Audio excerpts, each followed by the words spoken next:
Hello everyone. You guys enjoyed the first duo strategies video so much. Got to be disconnected. Thumbs down. It did not work. Delete this video. These are 3 more duo strategies that you and your duo can use in ranked. Let's get started. So this first one is going to be for the gym bedroom site on Clubhouse. You're going to want to bring an Echo and an Aruni. Now, I'm going to show you the Echo strategy first because he's the one that's going to be doing most of the work.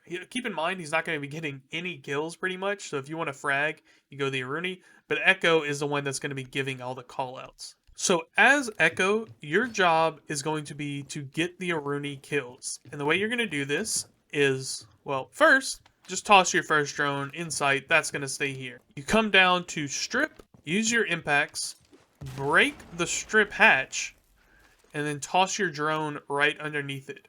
Now with this drone, you can jump and see all of the main balcony, even a little bit of jacuzzi when the smoke's not in the way. But you can see all the main balcony, you can see if anyone is sitting out here, and as you can see, the timer resets every time you land. So your drone will never be destroyed by just being, losing signal. If you don't red ping anyone, they will never notice this drone. I use this all the time. It is so rare that they actually shoot this drone.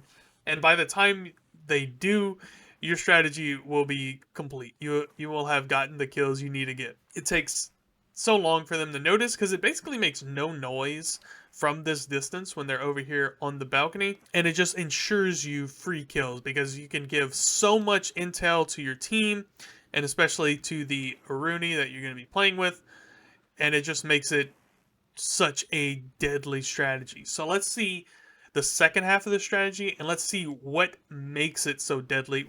Now as the Aruni, you can help set up site as normal, make head holes, make rotates, all the normal stuff you do as Aruni. But then once prep phase is ended, or it's getting close to ending, and also set up your Aruni gates. I'm not going to do that for the video, but yeah, set up site as you normally would. But once prep phase is coming to a close, come over into garage. Now remember, Echo is going to be pinging, not rank pinging, yellow pinging the enemies with his Echo drone that is in strip. So let's just say, he pings someone right here. What you're going to be able to do is punch and then slam. Make a punch hole.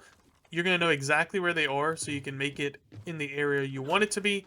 And then you can just shoot people trying to sit on these windows, getting angles into sight. You'll just be able to open it, insta-kill, move over to a different spot to where they're not expecting you, open it again, another insta-kill. Now, why run this with Aruni? Why not do it player with impact grenades, or just anyone can make a normal punch hole? Why not do it with them? It's actually because from this distance, Aruni's punching is silent if you're up here, so they're not going to know that she made a punch hole in the wall. I believe normal punch holes are silent as well, or at least near silent, but you're going to have to make multiple of them to be able to see exactly where you want to shoot. Yes, you could just blind spray through the wall, but I like being able to see exactly because a yellow ping is not entirely accurate, and you might want to get a headshot, finish them off quick, or there might be multiple enemies out there, and being able to see them will give you a huge advantage. As well as to contest you, they have to turn around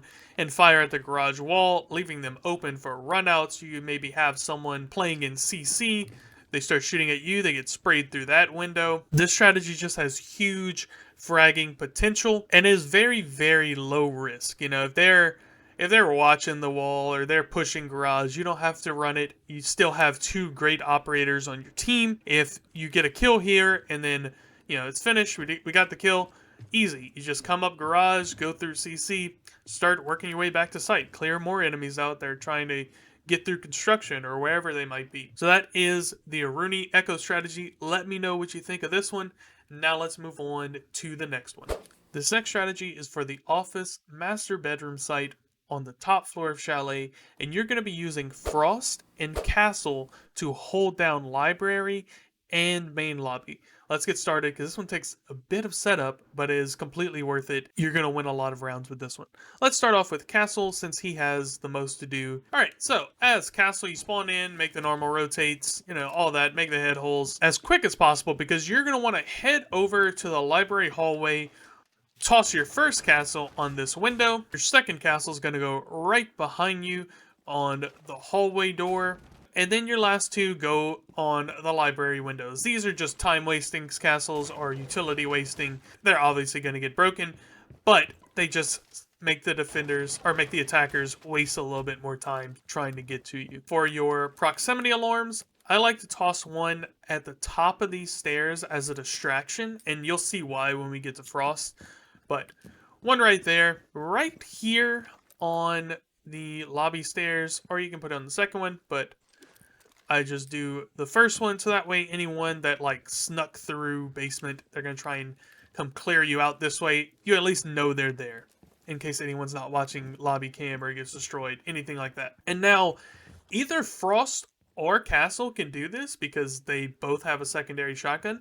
But you're going to want to make head holes here, then reinforce this wall, and make head holes here. And then once you're inside library, all you're going to do is make a rotate on this wall just so you can, move through these head holes more quickly. Now, that is all for Castle setup. Let's move on to Frost. All right, now you are Frost. Real quick, let me snap my fingers and have this set up the way it was with Castle. Okay, that looks familiar. Now remember, we set all this up as Castle. So with Frost, you're going to want to bring her bulletproof shield, toss it on this doorway. All that's going to do is give you an extra layer of protection if you want to peek the library window. You can reinforce this wall if you want to, but it's not really necessary because of how you are playing the shield, and you're not always going to be on the rotate. And even when you are, you're not really exposed from the window. It's more the big window you have to worry about. But this shield just gives you, an extra bit of protection if you want to contest that window.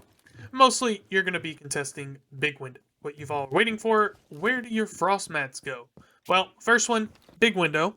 Now, any player above bronze is probably going to get these frost mats, but every now and then you do get someone, and it makes it harder for them to push in because they have to look down as they're jumping into the window. So as Frost, if you know they're about to jump in, even if you're right here, they can't shoot you. They have to look down to get your frost mat, giving you extra time to slam them.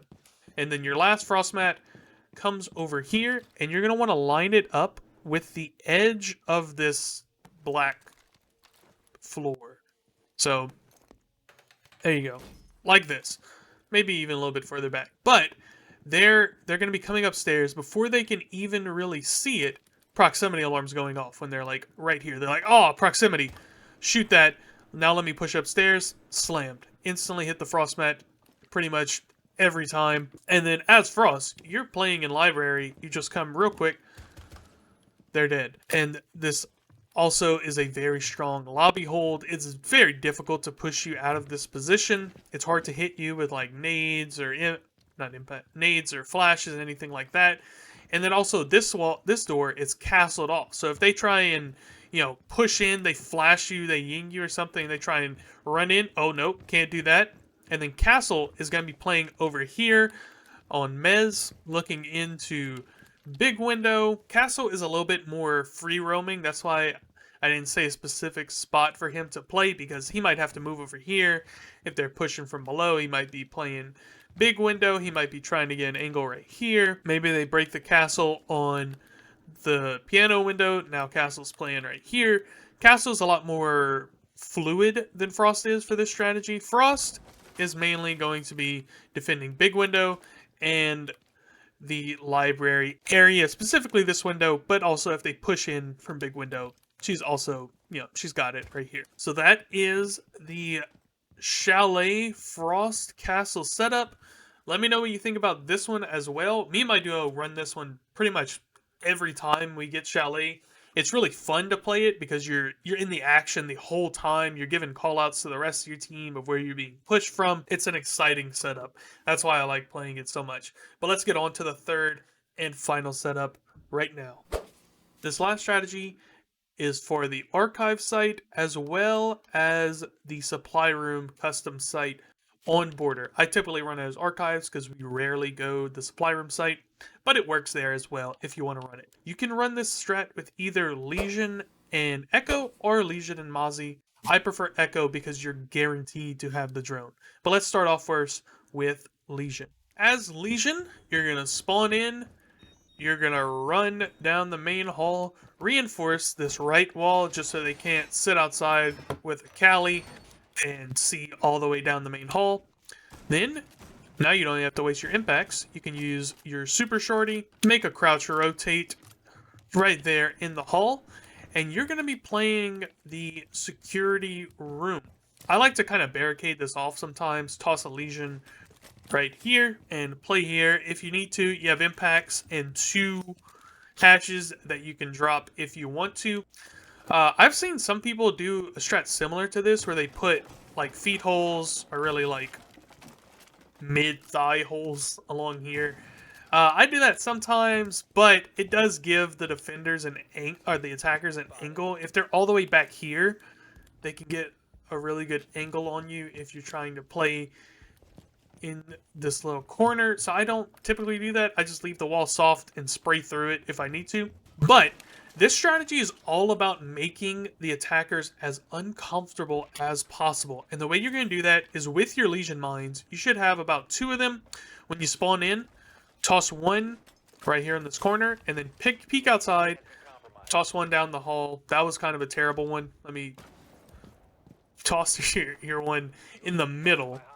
It's fine if you're spotted. Just don't like stand right here, obviously, because you're gonna get slammed. And then you can also toss 1 on this window in case they try and jump in, and you'll know it. And all you're gonna do is stand right here. You can get pretty far. You can get all the way right here without being spotted. And all you're gonna do is listen for them either shooting the Lesion mine, or if they hit it, that's ideal. And then you just swing, slam them. The only thing you have to watch out for here is listen for a repel, because if they repel right here, they can get a really hard angle to shoot, like right on this thing, or they can upside down repel, make it very difficult for you. But you don't have to run out, you know, that's just what you want to do. If they're 4-man pushing right here, you just wait until the Echo does his thing, because that is the second part of the strategy that's really going to make this overpowered. But just listen for your Lesion mines, and as you gather up your Lesion mines, you can keep tossing them. I like to toss like 1 over here, and the way this floor is kind of made, even though the Lesion mines aren't invisible anymore, you got so much to worry about in this area. This mosaic floor kind of makes them harder to spot, even though there is a color clash. And if they, okay, say they hit 1, you don't want to swing, toss another. They hit 1, they're going to hit 2. They're not paying attention. Toss another one. But now, let's go to Echo's side of this, because he is what makes this strategy truly deadly. So, as Echo, toss your first drone, you know, somewhere in sight. As Echo, you're going to be helping Lesion hold that balcony outside. What you're going to be doing is using your drone to quick peek outside and see if there's anyone repelled or anyone running down this main alleyway. And as you see there, you get quite a bit of time before it disconnects. So you just run outside, oh, there's someone repelling, or there's someone running down the alleyway, you get ready. So you can either shoot the window 18 times in different spots. Let me show you what happens. 1, 2, 3, 4, 5, 6, 7, 8, 9, 10, 11, 12, 13, 14, 15, 16, 17, 18. Now with the 19th shot, this barricade will completely fall. So I'm on my drone. I see someone. Oh, he's repelled right here. Bang, run out. He's slammed. You can do that. It takes a little bit of time, and you look kind of goofy doing it. Doesn't really matter. The advantage of that strategy, shooting it all those different times, is that the attackers don't know there's anyone playing there just from sight. You know, they drone outside, they see the barricade completely up. They don't see the bullet holes. But of course, the disadvantage is the sound of the barricade falling. Now, they don't have much time to react, but they do have a little bit of time to react. Personally, what I do is just make a rotate. So punch the X, come down, punch it again, and then all you have to do is look down when you're exiting. I think I kind of messed this one up. It's supposed to be a little bit taller, but now you can exit silently. Now the disadvantage of this one, it takes a little bit of time, so you might be spotted a half second sooner or something like that, but you can get in and out very quickly, and then when you get back in, you can, you're partially covered. This is the one I prefer. It's honestly up to you which one you do. You come out, you see someone running down this alleyway, they don't hear anything break. All they see is suddenly a Lesion, or an Echo is in front of them, spraying them in the face. You're right. I mean, you're here before you get spotted, but in a game situation, you might have moved a little bit slower. You get spotted right before, but still, it is very, very, very difficult to know that someone is coming from there, especially since it's probably disconnected. Let me grab this. Especially since they will not see the Echo drone. Especially if you want to be like sneaky about it, you can bring it right behind this bookcase and it hides it, and you can still see them.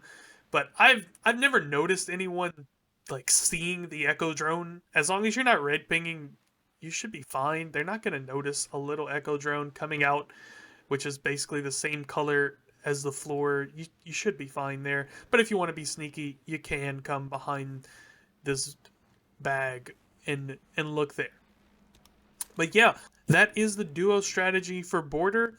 Let me know what you guys think. Again, with this strategy, it's more of a beginning of the round strat. Ideally, both of you stay alive, and then you can continue to hold security, and then Echo can move back to site and play his other drone. It's an easy way to get some free picks at the beginning of the round.